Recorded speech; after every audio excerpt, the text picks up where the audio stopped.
wore pink lipstick and a summer dress torn off at the sleeves. It was pinched in at my waist, 50s style, and patterned with orange and yellow flowers. Stray threads of cotton tickled my underarms as I signed the contract. It was December 2011, and my deadline was the 4th of July, 6 months away. I couldn't wait to get started. Beginning. Each morning, I pull out the chair. Everything is in the same familiar position on my desk.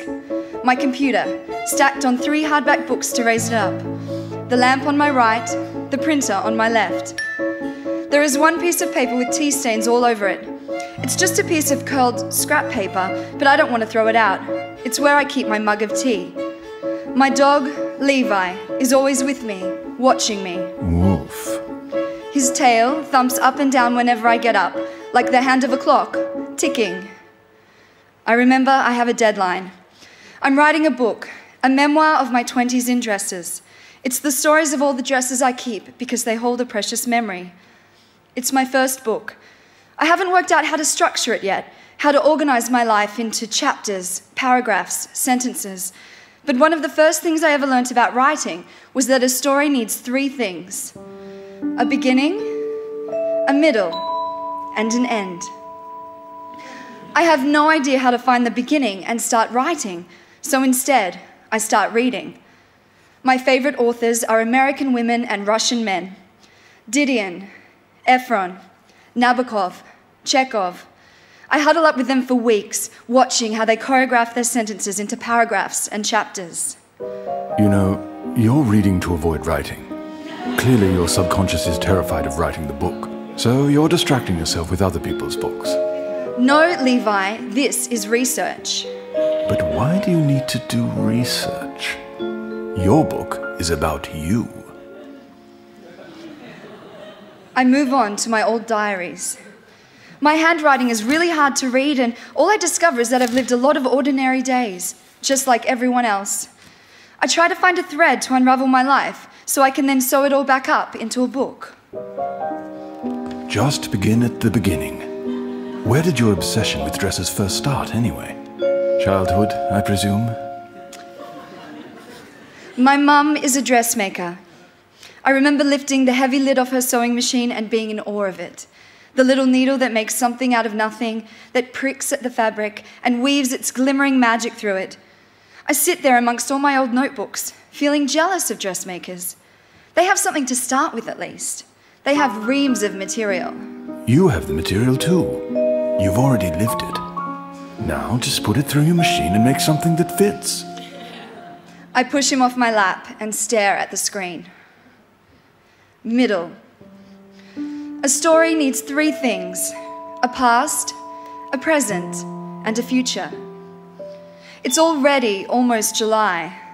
I'm finding it really hard to sift through all these old me's from the past. The more I try to throw light on myself, the more shadows appear. It's obvious I'm not going to make my deadline. I talk to my publisher, and I get another 6 months. And then I fall in love, and I can suddenly see my future. We move in together to a house in the country. We have a garden and a potbelly stove. My boyfriend carries a big desk into the shed and puts up some blinds to block out the sun. I plaster inspirational quotes all around me. Life shrinks or expands in proportion to one's courage. Anais Nin.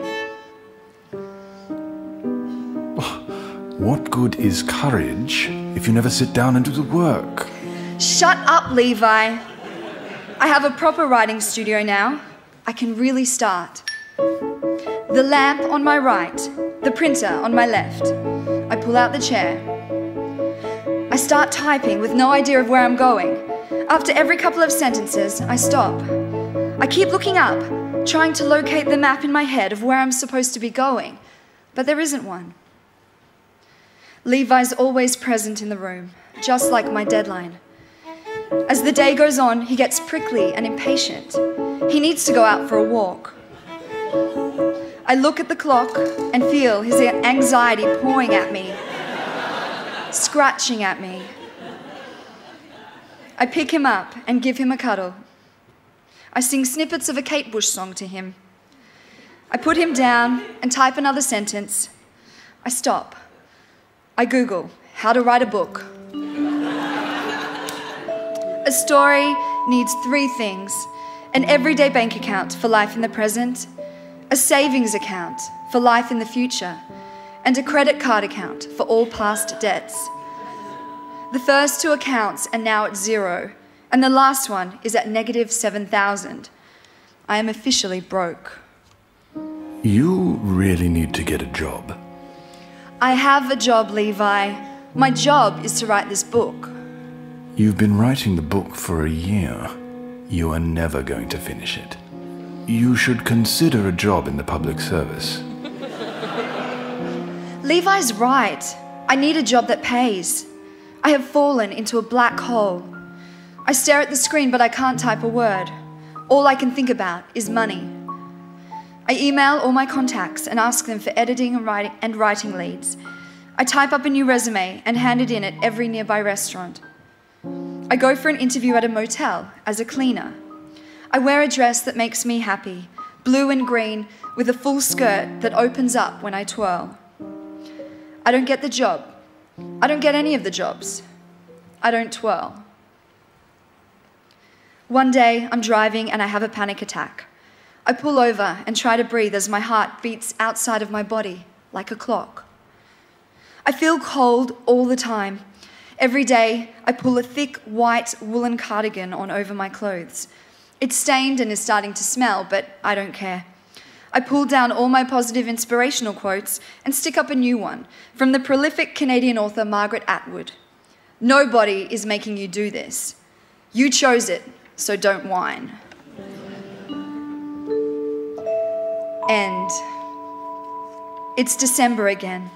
The book isn't finished. The deadline gets moved again.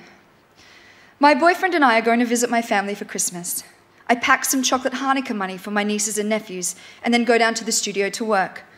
When I come back up, my suitcase has been upended and there is gold foil strewn everywhere. Levi is grinning at me like a drunk. I rush him to the vet. Chocolate is toxic for dogs, and he's eaten 2 bags of it. I'm terrified he's going to die. The vet sends me out of the room and gives him an emetic to bring up everything that was inside him. And when I next see him, he is covered in his own vomit and diarrhea. They clean him up, and I bring him home. His scrawny, shivering body curled up tightly like a little croissant in my arms. I am shaking too. He burrows his head under the blanket. This feels unbelievably horrible. Oh, you poor thing. I don't think you know what this is like. I do know how painful it is to vomit up all your insides. It's exactly like writing a book. No, please spare me your metaphors. I'm a writer. Metaphors are what I do. Just shut up and rub my tummy. A story just needs 3 things: a beginning, a middle, and an end. Most of all, what I need now is an end. I pull out the chair, the lamp on my right, the printer on my left. I sit in tracksuit pants at the desk. I can't afford to spend money on hair dye, so my roots have grown out. The sun pours in, and I sit watching the bars of light get narrower, closing in and locking the day behind me. Sentence by sentence, I write. And every few months, I have a new chapter finished. I'm almost there, but then I see all the chapters I've still got left to write, and the despair starts choking at me again. It's July again, a year and a half since I first started. At last, I find a job waitressing at a restaurant on weekends. One morning, before my shift, I wake up early and write 1,000 words. The next day, I do the same. Within a fortnight, I finish the final 2 chapters and send the manuscript to my editor without even rereading it. My hair is greasy and I can feel my toenails growing through my socks. I stand up from my chair. Levi leaps around in circles. So you're finally finished? Let's go for a walk. Yes! I can't believe it, but I'm finished. Really, really finished? Yes! Really finished! The first draft. I brush my hair and put on a dress, and we walk out into the sun. It's a start.